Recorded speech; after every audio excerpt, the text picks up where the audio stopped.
Alright guys, on the first video I did, I talked about the manifold gasket on this 2021 Chevy with the Duramax L5P engine. And I kind of mentioned the injectors. So I figured I'd go over that real quick today. If you didn't watch the last one, I'll just cover real quick how you gain access to your injectors down there. They're going to be covered by this plastic cover here. So what you're going to want to do is get this intercooler pipe that runs down there all the way out, and then you'll want to disconnect those fuel lines with a quick disconnect tool.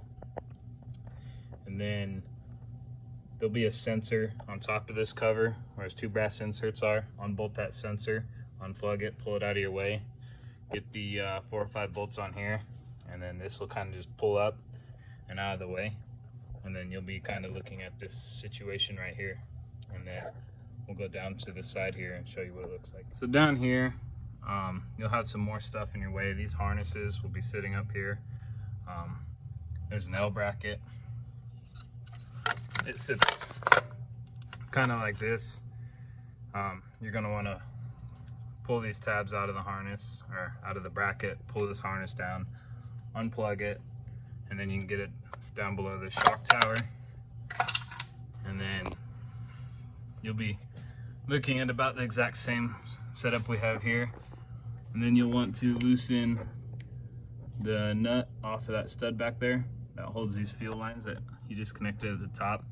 You'll follow those down between the transmission and fuel rails. Another bracket you can undo to allow you to move these around quite a bit. You can take the steering column out if you want. It's real easy. It's just one bolt here, and then that bolt down there, and then this piece slides up, and then you can pull this out and pull it up and fish it out of there if you want. You honestly probably don't need to. It can make life a little bit easier. So once you have this set up, you're going to want to disconnect all these high pressure fuel lines from the fuel rail up there. 17mm wrench. They're going to be tight as shit, but they'll come loose. And then you'll want to take them off the back of the injectors, each injector there, and you can pull those lines out. Just keep track where they go. GM says not to reuse them. I've seen guys reuse them. I would have reused them, but the dealer had new ones in stock, so I said what the hell and grabbed them. And then you're going to take the return fuel line, which is that small one right here on top of the injectors. You're going to take all those little banjo bolts out, and then you can just kind of flop that backwards behind the block there. And then to undo all those connectors, you just slide that red lock back and then press down on the black tab and just unplug them. Be careful. It's pretty common. These pigtails have been kind of fragile, so just be gentle pulling them out. And then you have to get all these hold downs out, so you can get this one off. And then what you'll want to do is slide this back in. That injector has 2 flats on it, and it's like a fork on the other side. So when you pull this out, it's curved like this, and you put it back in, and it'll be curved upwards, and you'll put it back in those 2 slots, and you'll just tap this end with a hammer, and it'll push that injector right out. And then you can do what you need to do. But this is the easiest way to gain access to all these ones on the backs, on the driver's side, sorry. And then you can swap them, clean them, whatever. And then when we reinstalled, we did put new O-ring on the injector body, and copper crush washers on the bottom of the injector. I forgot to mention as well, when we did reinstall them, we with those new body O-rings, I just put a little dab of WD-40 on each one to help it slide in, and we also cleaned the inside of the injector borehole out with just a rag with some light brake cleaner on it, and spun it around in there to get all the debris out, and then blew it out with the air compressor. I know some guys are going to knock on that saying, oh, but little debris, but I'm not concerned with it at all.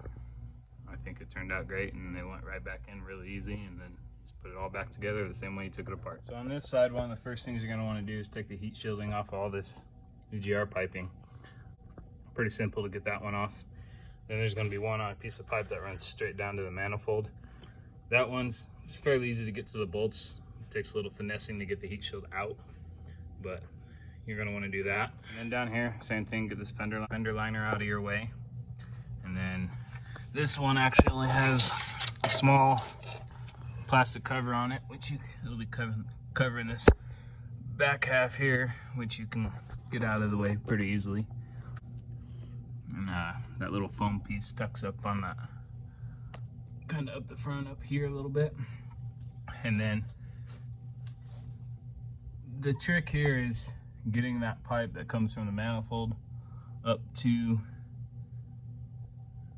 there off, which is that little piece of pipe right there on the bench.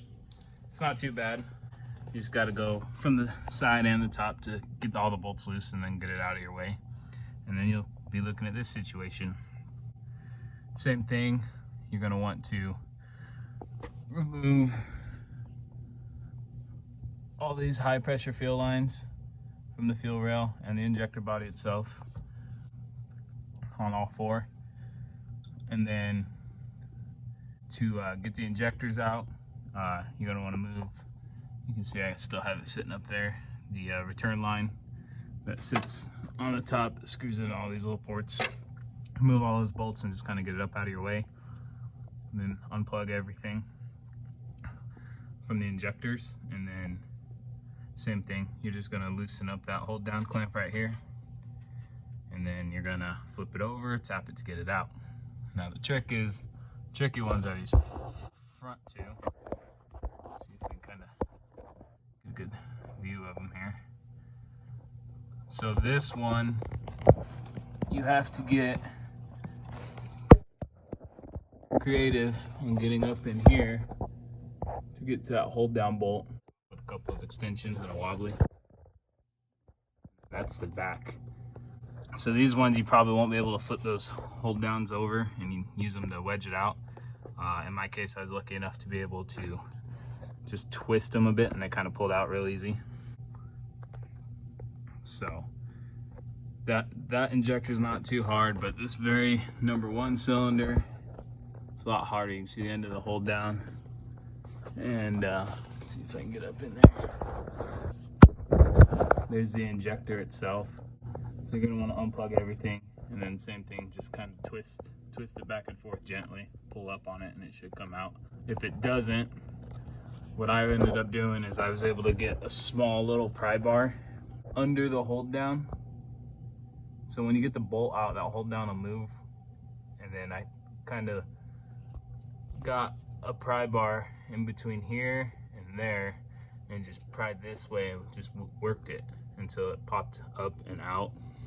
And then you kind of have to pull the injector straight up and then out of the way these hoses to get it all the way out.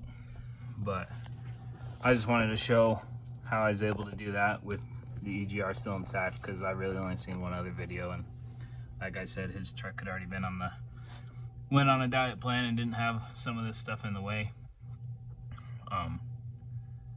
But yep, and I want to talk a little bit about just some of the hard parts. First would be the injectors. Those I shopped online. A lot of places were more expensive than the dealer. The ones that weren't, you were only saving $100-200 on a full set at best. After I factored in shipping, waiting for the parts, and then mailing my cores back, all that, it just didn't seem worth it. These were like maybe $220 a piece, $230 a piece from the dealer, brand new, which then again, you also get, you know, your GM warranty on that stuff. So keep that in mind if you're shopping injectors. I'm starting to notice there's a lot of stuff I'm actually finding the same price or cheaper to dealer than trying to go third party. The high pressure fill lines are a good example. They're actually $10 cheaper a piece from the dealer than I found them online. And so that's why I ended up buying all 8 for both sides. But like I said, you could always reuse them. I've done it in the past and it's been fine. I've had brand new ones leak. So, and all I've done is go in there and wrench on it some more. The O-rings and the copper gaskets. So the O-rings also from the dealer, cheaper than everywhere else. The copper crush washer at the bottom of the injector, the dealer could get them. They were about $6 a piece. I couldn't get them soon enough, as soon as I wanted them. So what I did is I went to O'Reilly's and I ordered a injector seal kit for a 2017 Duramax. That copper crush washer is slightly bigger, but it still fits down in the bore loosely. It's not going to get stuck. You don't have to force it down. So I guess there's that little hack if you want to try that. And the O-rings that come with that kit, they look really close. You might be able to use those too. And the whole kit was like $36 or $30. It wasn't bad. In that case, it was cheaper to go somewhere else than the dealer. The only other thing I'd say is torque specs. They're kind of fine. I found a lot of conflicting information on the L5P. There are a lot of people are uploading this fancy, you know, whole torque specs for the whole engine from GM, and some of it doesn't even mention the hold down. I feel some people are confusing the hold down with another set of bolts. I've seen anywhere from 7 foot-pounds, 12 foot-pounds, 37 foot-pounds. Normally I'd probably just go tight, but I really wanted to try and torque these, so I torqued them to 20. 20 seems fairly on the snug side. It's probably as tight as I would have done it without a torque wrench. Some people might call me out on that, but that's what I did, and I feel pretty safe with it. And if it causes me issues later, I'll let you all know, but I highly doubt it. Injector fuel line, same thing. I've talked to some other guys. We all came to the same consensus. GM, I feel like they have them on the loose side. I've had ones on my other truck that I showed you guys that I've had them leak. That's why that cover's not on there, and those are factory, never been touched. And I just had to wrench them down a bit more, so I kind of go fairly tight on those. That probably about sums it up for the parts and the torque specs type of stuff. You know, to each their own. You can always do your due diligence, call your dealer, whatever. Get the torque specs, do it how you see fit. This is just how I saw fit, and I'm not scared to tell you how I did it, and I'm not scared to also tell you if it bites me in the ass later.